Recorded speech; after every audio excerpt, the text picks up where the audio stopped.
Hello ladies and gents, boys and girls, people of all ages, sexualities and identities, welcome back to another Doctor Who review, and we're moving on to the Pandorica Opens. That's right, we're at the pinnacle pinpoint of the end of Series 5.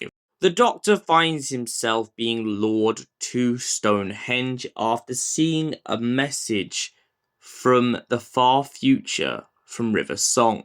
Meanwhile, River finds herself jumping from time stream to time stream and suddenly finding herself coming across a painting that depicts a TARDIS exploding.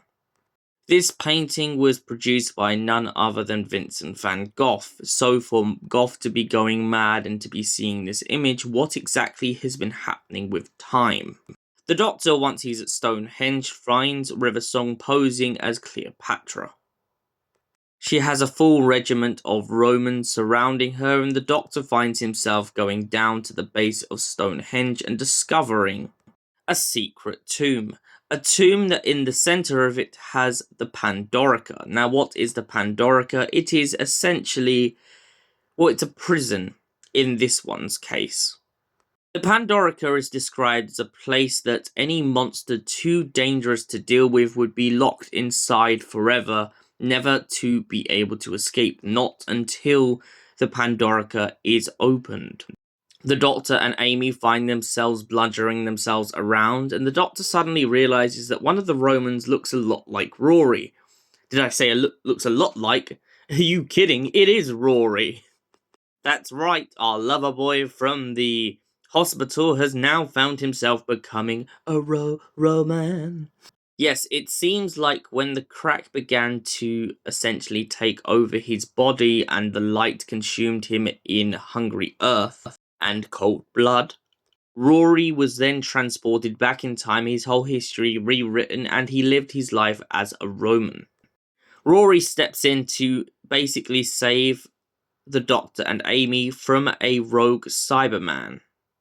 Later on in the story, Roman Rory decides to try and approach Amy to explain about what's going on. He then finds himself conflicted when he knows that she can't quite remember him. However, by the pinnacle point at the end of this episode, Amy suddenly remembers him due to a wedding ring. Meanwhile, downstairs, the Doctor suddenly watches as the Pandorica begins to open. As it opens, he steps out into the limelight of Stonehenge with a microphone and begins to beam up a message to all the aliens who have come to witness the Pandorica opening. Hello, Stonehenge. Who takes the Pandorica takes the universe. And bad news, everyone, 'cause guess who? That's right.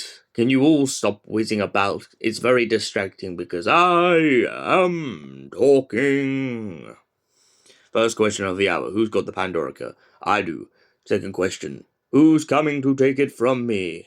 Come on. No plans, no backup, and no weapons to give a damn. So tonight, if you have any thoughts of taking the Pandorica, just remember who's standing in your way. Remember every black day I ever stopped you. And then, do the smart thing. Let somebody else try first. After this beautiful speech is played off to a bunch of absolutely gorgeous music, we then find the Doctor going downstairs to find himself being trapped by two Roman soldiers who are secretly Autons. They begin to drag him towards the empty Pandorica, and he begins to get confused at the alliance between all of the aliens. The Centauran soldier begins to point out to the Doctor that they had all come up with the solution, that due to the fact that they had seen the prophecy about the TARDIS exploding, they believe that the Doctor is the biggest threat to the universe. And so to distinguish this threat, they decide that he is better off locked inside of the Pandorica. The Doctor then tries to point out with and plead to all of them that he's the only one who can stop it. but they don't believe him and lock him inside of the Pandorica, sealing his fate once and for all. Meanwhile, upstairs, the Auton version of Rory accidentally shoots Amy.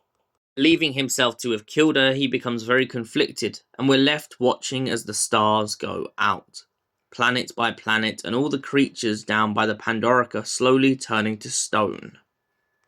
So the Pandorica opens. What would I give it out of 10? It's a very solid start for a two-parter, and I really feel like it really hits the point and the nail on the head.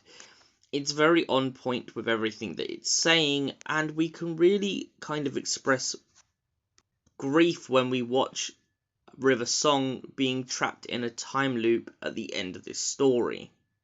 I feel like this is definitely one of Moffat's best, and for that reason I give it a solid 10 out of 10. Thank you for watching, and we'll see you in the next Doctor Who review. Until then, goodbye, stay beautiful, you beautiful people.